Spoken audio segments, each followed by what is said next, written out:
कि श्री रामचंद्र कह गए सिया से ऐसा कलयुग आएगा, मेरे नाम से सत्ता पाकर सबको आंख दिखाएगा। जानकर भी अनजान बने ये और बात है। जानकर भी अनजान बने ये और बात है। ऐसा नहीं है कि इनको कुछ मालूम ना। सुन लीजिए, गरीबों के बच्चों की शिक्षा को रौंदा जाएगा। जो शिक्षा को पाएगा, जो शिक्षा को चाहेगा, उसको वो मार भगाएगा। कि सूर्य की किरणें कितनी भी चमचमाएं, लेकिन समुद्र की लहरों को सुखा नहीं सकती। धर्मों पर लड़वाएगा और जाति पर बंटवाएगा। गरीबों के बच्चों की शिक्षा को रौंदा जाएगा। वो उपलब्ध इसलिए नहीं है कि प्रबंध तंत्र के आधार पर, प्रबंध तंत्र के आवेदन के आधार पर ये सुविधा उपलब्ध की जाती है। अभी तक किसी प्रकार का कोई भी उनके यहाँ से पत्रावली नहीं आता। यह सरकार रामराज की बात करती है, और जब बच्चों की शिक्षा की बात आती है, मैं बच्चों की तरफ से सरकार को 2 लाइनों में ये कहना चाहूंगी। रामचंद्र जी को भी उनके महर्षि जो हैं वशिष्ठ मिले थे। हमारे बच्चों को शिक्षा क्यों नहीं दे पा रही है ये सरकार? रामराज की बात करती है और ऐसा करके वैसा करके बस अपना मकसद पाएगा। मंत्री जी बस अपना मकसद पाएगा। देखा कि साइंस की पढ़ाई होनी चाहिए। ठीक है, आप आपके क्षेत्र के अंतर्गत जो विद्यालय है उनको दिखवा लीजिए। मेरी विधानसभा के कॉलेज, इनकी विधानसभा दिखवा लीजिएगा। अगला प्रश्न। सम्मानित सदस्य अनुदानित विद्यालयों को लेकर और राजकीय विद्यालयों को लेकर इतनी चिंतित हैं कि इनको भगवान राम का उदाहरण देना पड़ा। 90% उत्तर प्रदेश में इंटर कॉलेजेस है। आज किन्हीं न किन्हीं कारणों की वजह से सरकार वहां पे जो है बच्चों को साइंस की पढ़ाई नहीं दे रही है। प्रश्न संख्या 7 डॉक्टर रागिनी। माध्यमिक शिक्षा मंत्री जी से प्रश्न पूछने का अवसर दिया। मेरा प्रश्न मंत्री जी से बड़ा ही सीधा था कि जितने भी सरकारी एवं जो अनुदान एडेड कॉलेजेस हैं, इंटर कॉलेजेस, वहां पे क्या साइंस स्ट्रीम की जो है वो शिक्षा उपलब्ध है कि नहीं? क्या सरकार को इसकी जानकारी है? मंत्री जी, आपके विभाग के जो अधिकारी हैं उन्होंने उत्तर जो है वो गलत बना के दिया। वो कहते हैं कि जी नहीं, हमें जानकारी नहीं है। नहीं है तो आप जानकारी लीजिए। अध्यक्ष जी, यह सरकार रामराज की बात करती है, और जब बच्चों की शिक्षा की बात आती है, मैं बच्चों की तरफ से सरकार को 2 लाइनों में ये कहना चाहूंगी कि श्री रामचंद्र कह गए सिया से ऐसा कलयुग आएगा, मेरे नाम से सत्ता पाकर सबको आंख दिखाएगा। धर्मों पर लड़वाएगा और जाति पर बंटवाएगा। गरीबों के बच्चों की शिक्षा को रौंदा जाएगा। सुन लीजिए, गरीबों के बच्चों की शिक्षा को रौंदा जाएगा। जो शिक्षा को पाएगा, जो शिक्षा को चाहेगा, उसको वो मार भगाएगा। पूरा करने दीजिए।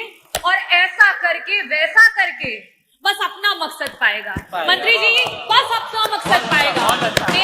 मेरा पहला जो प्रश्न है मंत्री जी आपसे ये है कि जो आर्टिकल 51AH कहता है, फंडामेंटल जो ड्यूटी है हम सभी की, भारतीय जो नागरिक हैं उनकी, कि हमें अंधविश्वास से दूर रहना चाहिए और साथ ही साथ हमें जो है विज्ञान और तर्क पे आधारित जो है सोच रखनी चाहिए।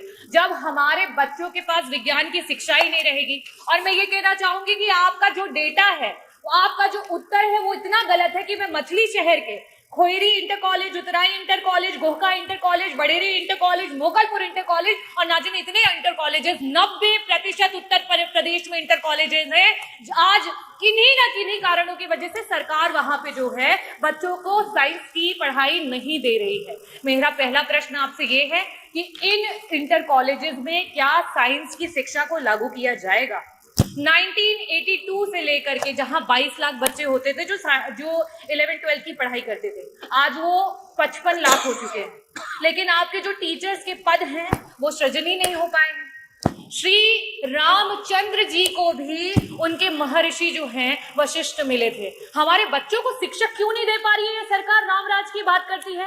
मेरा दूसरा बड़ा सटीक प्रश्न आपसे ये रहेगा कि 2017 से लेकर के अभी तक जितने भी हमारे प्रिंसिपल्स रिटायर हुए थे, इंटर कॉलेजेस में एक भी प्रिंसिपल नहीं पहुंच पाए। मंत्री जी उनको पहुंचाने का काम करेंगे। विभिन्न जो हमारे क्षेत्र हैं उनके जो है टीचर्स नहीं अवेलेबल है, उनको पहुंचाने का काम करेगी। यहाँ तक कि इंटर कॉलेजेस में ग्रुप डी स्टाफ नहीं है, आउटसोर्सिंग भी नहीं है, परमानेंट तो दूर की बात है। क्या उनको वापस से देने का काम करेंगे?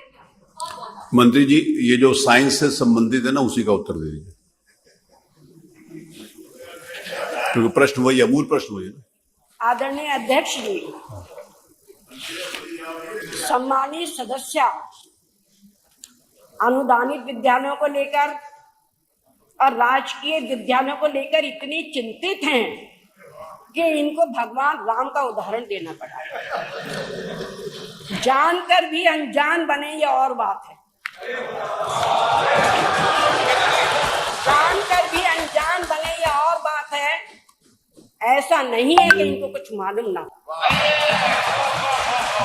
और मैं ये भी बताना चाहती हूँ मान्यवर कि सूर्य की किरणें कितनी भी चमचमाएं लेकिन समुद्र की लहरों को सुखा नहीं सकती। तो मैं ये बताना चाह रही हूं कि जो सम्मानित सदस्य ने चिंता व्यक्त की है उस संबंध में मान्यवर प्रदेश में 974 राजकीय कॉलेज संचालित हैं, जिनमें 3 राजकीय बालिका इंटर कॉलेजों को छोड़कर शेष 971 राजकीय बालिका इंटर कॉलेजों में बालक बालिका में विज्ञान संकाय का पद सृजन है और उसमें मान्यवर पढ़ाई की सुविधा है। पहले जवाब दिए।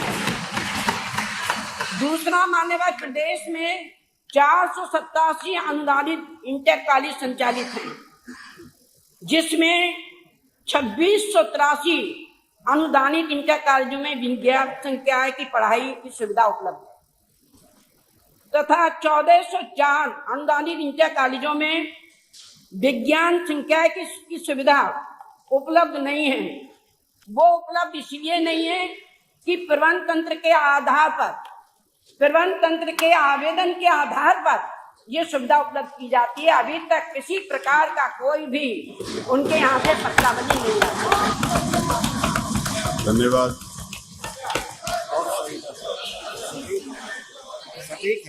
विषय पर उत्तर में आया है कि सभी साइंस स्ट्रीम हर इंटर कॉलेज में है। बस मेरी विधानसभा दिखवा ले। मेरी विधानसभा के जो मैंने सदन में 5 इंटर कॉलेजेस उसको दिखवा लेंगे। वहाँ साइंस की जो है पढ़ाई नहीं है माननीय मंत्री जी। वहाँ पे कम से कम बच्चों पे साइंस की पढ़ाई। आपका उत्तर जो है गलत नहीं। अरे आनंद जी, विषय पर पूछिए। ये विषय पे है, मेरा विषय यही था कि साइंस की पढ़ाई होनी इनके चाहिए। मंत्री जी, इनके क्षेत्र के जो विद्यालय है उसमें दिखवा लीजिए। ये विषय पे ही है। आपके विद्यालय मेरा विषय ये था कि साइंस की पढ़ाई होनी चाहिए। ठीक है, आपके क्षेत्र के अंतर्गत जो विद्यालय है उनको दिखवा लीजिए। मेरी विधानसभा के कॉलेज, इनकी विधानसभा दिखवा लीजिएगा। अगला प्रश्न।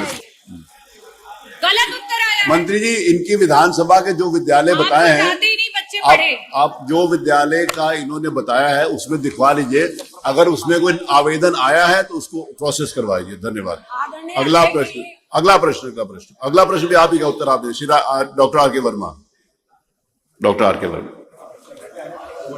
माननीय अध्यक्ष जी, बहुत